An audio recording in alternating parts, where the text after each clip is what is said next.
안녕하세요. 네, 감사합니다. 소개받은 이정은입니다. 오늘 강연을 하기에 앞서서 이렇게 뜻깊은 자리에 연사로 초청해 주셔서 너무 감사합니다. 그리고 이 자리가 있기까지 많은 도움 주셨던 우리 학생처장님과 연구원님, 그리고 이런 자리가 시즌6까지 지속될 수 있도록 물심양면으로 도움 주신 우리 사무총장님과 이사장님, 그리고 사무국장님께도 먼저 감사 인사드립니다. 그러면 본 강연을 시작해 보도록 하겠습니다. 여러분들은 대학 합격이라는 글자를 보셨을 때 어떤 느낌이 드셨어요? 네. 즐겁고 재밌는 캠퍼스 라이프, 그리고 청춘의 한 페이지가 될 찬란한 연애, 우정 이런 것들을 꿈꾸셨을까요? 근데 저는 저 대학 합격이라는 메시지를 보고 정말 조용히 학교 다녀야 되겠다. 아무도 날 몰랐으면 좋겠다. 이렇게 생각했습니다. 제가 큰 죄를 지었다거나 도망을 다녀야 되는 입장이었던 건 아니고요. 제가 고등학교 2학년 때 대한민국 인재상이라는 아주 큰 상을 받았습니다. 저는 어렸을 때부터 세상을 바꾸는 사람이 되겠다는 꿈을 가지고 있었는데요. 그래서 그 당시에 교육 기부, 재능 기부, 그리고 환경운동까지 안 해보는 일 없이 정말 걸어다니는 시간이 부족할 정도로 뛰어다니면서 시간을 열심히 보냈어요. 그러다 보니까 그런 시간을 우리 대통령님께서 너는 대한민국 인재라고 할 만하다 이렇게 상을 주셨던 것 같아요. 정말 영광스러운 일이었죠. 근데 제가 이 시상식에 참여해서 축서를 듣는데 축서를 해주셨던 분이 갑자기 이런 말씀을 하시는 거예요. 인생에는 3가지 불행이 있는데 그 중에 하나가 소년급제다. 여기 오신 분들은 어린 나이에 정말 커다란 성취를 이루셨는데 이 소년급제는 그래도 경계해야 된다. 이런 말씀을 하시는 거예요. 근데 저는 제 생각에는 그때 당시 수상자들이 고등학생, 대학생 이 정도 됐거든요. 그래서 앞으로의 그 창창한 앞날에 대해서 좋은 이야기만 해주셔도 모자랄 것 같은데 왜 갑자기 그런 말씀을 하시지? 되게 의아하고 또 조금 억울했어요. 근데 이제 저도 상을 받고 나서 제 이야기가 뉴스 기사로 나오고 또 다큐멘터리로 나오고 신문 기사로 나오고 하니까 이제 그제서야 왜 선생님께서 그런 말씀을 하셨는지 조금 이해가 되는 거예요. 그러니까 이제 저도 당연히 세상을 바꾼 사람이 될 거라고 엄청난 기세로 당당하게 그런 뉴스 기사나 여러 매체에서 할 거라고 말씀드렸지만 막상 성인이 된다고 생각하니까 덜컥 겁부터 나고, 그리고 매 순간순간마다 진짜 내가 잘하고 있는 게 맞을까? 이렇게 하는 게 맞을까? 내가 진짜 모범적으로 잘 살고 있나? 잘해야 되는데, 실패하면 안 되는데 같은 생각들이 자꾸 저를 움츠러들게 했어요.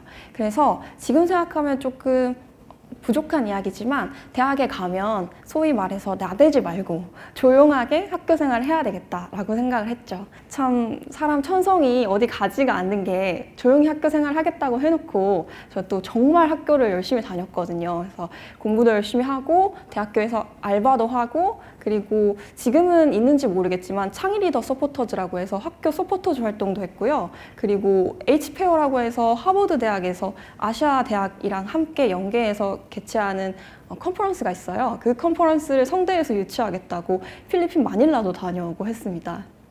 그러다가 그러면 이제 진짜 세상을 바꾸려면 뭘 해야 될까 고민을 해보게 됐어요. 근데 예전까지는 내가 가진 재능을 나누는 형태로 세상을 바꾸려고 했다면 이제는 법이나 제도를 바꾸는 형태로 세상을 바꾸면 좋겠다. 그러면 내가 법이나 제도를 바꾸려면 국회의원이 되거나 아니면 사무관이 돼서 제도를 기획하면 좋겠다라고 생각을 했어요. 근데 국회의원은 너무 먼 이야기인 것 같고 사무관이 돼서 제도를 기획하면 좋겠다라고 생각해서 행시 공부를 시작하게 됩니다. 근데 제 스스로에게 한 가지 조건을 더 걸었어요. 휴학하지 않고 졸업 전까지 합격할 것. 지금은 그 조건이 참 말도 안 되고 비현실적이었다고 생각하지만 그때 당시만 해도 저는 제가 계획했던 것에 실패를 해본 적이 없는 거예요. 그래서 당연히 고시 공부도 합격을 할 거라고 생각했죠. 근데 제가 제 자신을 너무 과대평가했고 방법이나 어떤 방향도 조금 부족한 점이 많았어요. 그러다 보니까 나중에는 좀 조급한 마음이 들어서 우리나라에 있는 모든 시험을 다 쳐보게 됩니다. 그러다가 제가 9급 시험에 덜컥 합격을 하게 됐어요. 근데 물론 구급이라는 그런 직업 자체가 뭐 모자라다거나 나쁘다거나 하는 그런 의미가 아니고요. 저는 이제 제가 항상 꿈으로 가지고 있었던 길이 있었는데 그 길의 마침표를 성공이 아니라 실패로 찍어야 한다는 것. 내가 전혀 생각하지 못했던 길에 내가 서 있다는 사실 자체가 저에게 굉장한 죄책감, 그리고 열패감, 좌절감을 줬어요. 그래서 이런 부정적인 감정으로부터 좀 멀어지고 싶어서 임용유예를 하고 한미 대학생 연수 웨스트 프로그램을 통해서 미국으로 건너갑니다. 제가 샌디에고에서 연수를 할 때였는데요. 그 연수 동기들이랑 같이 야구장에 놀러 갔어요. 근데 야구장에는 커다란 그 전광판이 있잖아요. 전광판에 저희 일행 모습이 딱 비치게 된 거예요. 얼마나 신나요. 그래서 그 일행들이 막 사진 찍고 난리가 났어요. 근데 저는 그걸 딱 보자마자 무슨 생각을 했는 줄 아세요? 이게 정말 거짓말이 아니라 와 대박. 이거 나중에 오픽 시험 볼 때 에피소드를 쓰면 되겠다. 그 생각을 한 거예요. 근데 그 생각을 하고 나서 저도 저 스스로 너무 소름이 돋는 거예요. 아니 나는 좋은 거를 좋은 그 자체로 받아들이면 되지. 왜 이렇게 목표 달성을 위한 수단으로만 받아들이지? 그리고 그제서야 제가 얼마나 해야 한다라고 했던 목표에 못 매달고 있었다는 걸 깨닫게 됐어요. 난 세상을 바꾼 사람이 되어야 되고 뭔가를 이루어야 되고 성취해야 되고 언제까지 어떤 것을 이루어야 된다는 거. 여기 시골 출신 분 계신지 모르겠지만 제가 또 시골 출신이라서 저는 부모님, 뭐 선생님 뿐만 아니라 저희 그 동네 분들의 기대까지 제가 충족을 시켜드려야 됐거든요. 나중에 장생포를 가시면 혹시 이정은 학생 아세요? 물어보면 동네 사람들이 다 아십니다. 그 정도라서 저는 이제 충족시켜야 될 기대가 너무 많았던 거예요. 그래서 그걸 깨닫고 나서는 미국에서 아무것도 하고 싶지가 않았어요. 그러니까 해야 한다는 프레임 속에 저를 넣고 싶지가 않았어요. 사실 예전 같았으면 누가 시켜서 하는 게 아니고 저 스스로 프로젝트를 막 만들어서 뭐 실리콘밸리에서 취업을 하신 성균관대 선배님을 만나서 인터뷰를 해서 온다던가 뭐 적어도 내가 미국에서 배운 5가지 삶의 인사이트 아니면 뭐 사업 아이디어 5가지 이런 것들을 만들어서 생산해서 가지고 왔을 거예요. 근데 그런 것들이 다 하기가 싫더라고요. 그래서 그냥 아무것도 안 하고 쉬었어요. 그리고 제가 이제 미국에서 인턴십을 했는데 제가 인턴십을 했던 그 회사가 노숙자 아이들을 위한 교육봉사 단체입니다. 교육봉사 단체 일을 와실지는 모르겠지만 사실 그게 그렇게 막 남에게 자랑할 만한 아주 즐겁고 패션 일은 아니에요. 그리고 또 저희 이 사무실이 그 LA 다운타운 한복판에 있는 스키도로라고 노숙자 구역 한가운데 있었거든요. 그래서 항상 출퇴근 때마다 이 노숙자 분들의 아주 더러운 참상을 제가 이제 두 눈으로 봐야 되는 거예요.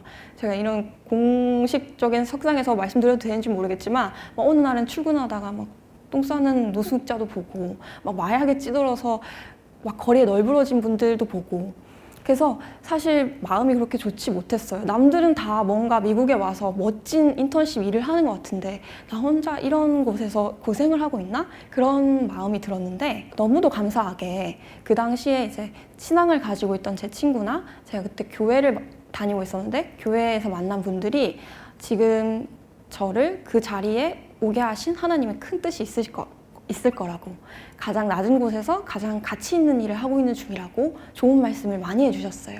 그래서 격려를 많이 받고 내가 여기서 할 수 있는 것들을 조금씩 찾아서 해봐야 되겠다라고 이제 결심을 하고 지금 보신 사진이 제가 기획했던 한국 문화의 날입니다. 그래서 우리 노숙자 아이들한테 한복을 가르쳐주고 막 한국 문화에 대해서 설명을 했었어요. 그래서 이렇게 인턴십에서 뭔가 한번 해볼까 하고 준비를 하던 중에 갑자기 코로나 사태가 터져버리게 됩니다. 그래서 그 당시에는 굉장히 상황이 급박하게 이렇게 진행이 됐었어요. 지금 귀국을 못하면 안 된다라는 불안감이 있었기 때문에 인턴십을 조기 종료하고 결국 다시 한국으로 돌아오게 됩니다. 그때 당시가 2020년 4월이었어요. 근데 2020년 4월에 국회의원 선거가 예정되어 있었습니다. 저는 원래 미국에서 국회의원 선거에 참여를 하려고 국외부재자 신고를 했어요. 근데 이제 국외부재자 신고를 하고 나서 갑자기 코로나19가 심해지면서 LA 전역에 투표소를 운영하지 않겠다는 공고가 나타나게 됩니다. 그러니까 저는 미국에서 투표를 하지 못하고 한국으로 돌아오게 된 거죠. 그런데 전 그때 선거의 시효자도 몰랐기 때문에 당연히 한국에 돌아와서 투표를 할 수 있을 거라고 생각했어요. 그런데 좀 보시면 아시겠지만 재외투표 기간 개시일 전에 귀국을 해서 귀국 투표 신고를 해야만 투표를 할 수 있었던 거예요. 그러니까 국외부재자 신고를 안 하면 상관없이 한국에서 투표를 할 수 있었지만 국외부재자 신고를 해서 결국 투표를 못 하게 된 거죠.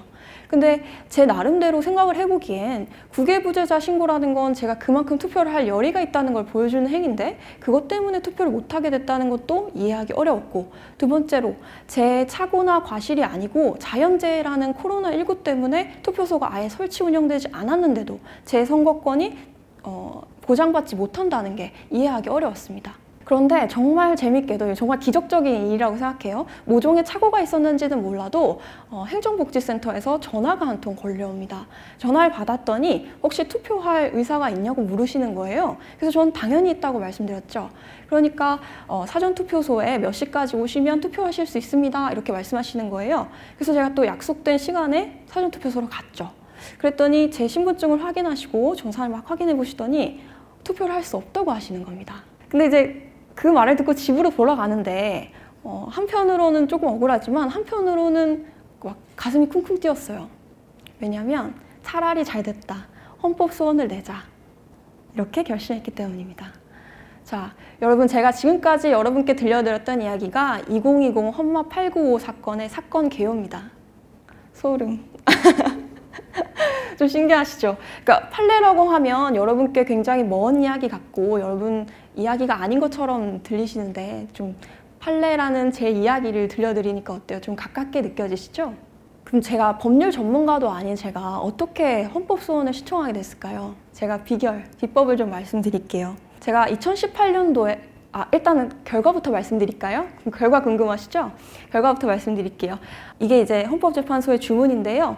같이 한번 읽어볼게요. 공직선거법 제218조의 16 제3항 중 재외투표 기간 개시일 전에 귀국한 재외선거인 등에 관한 부분은 헌법에 합치되지 아니한다. 위 법률 조항은 2023년 12월 31일을 시한으로 입법자가 개정할 때까지 계속 적용된다. 조금 쉽게 말씀드리면 헌법 불합치 결정이에요. 헌법 불합치 결정이라 함은 우리나라의 모든 법은 헌법에 합치되어야 되는데 이 법이 헌법에 불합치된다. 그런데 지금 당장 이 법을 무효화해버리게 되면 문제가 생길 수 있으니 입법자인 국회의원이 언제까지 새 법을 개정해라 라는 내용입니다. 조금 더 쉽게 말씀드려볼게요. 제가 이긴 거죠? 이때 박수 한번. 네. 감사합니다. 감사합니다. 제가 법률 전문가도 아닌 제가 어떻게 헌법소원을 이렇게 낼 수 있었는지 여러분께 비결을 알려드릴게요. 제가 2018년도에 김일환 교수님께 헌법 수업을 들었습니다. 정말 열심히 들었고 또 재밌게 들었어요. 제가 아직도 기억나는 게 제가 중간고사 시험지에 언더도그마라는 사회학 개념을 써서 답안지를 구성했거든요. 그랬더니 그 다음 시간에 교수님께서 사회학 개념을 법학 답안지에 쓰는 건 부적절하다, 이렇게 말씀하셨어요.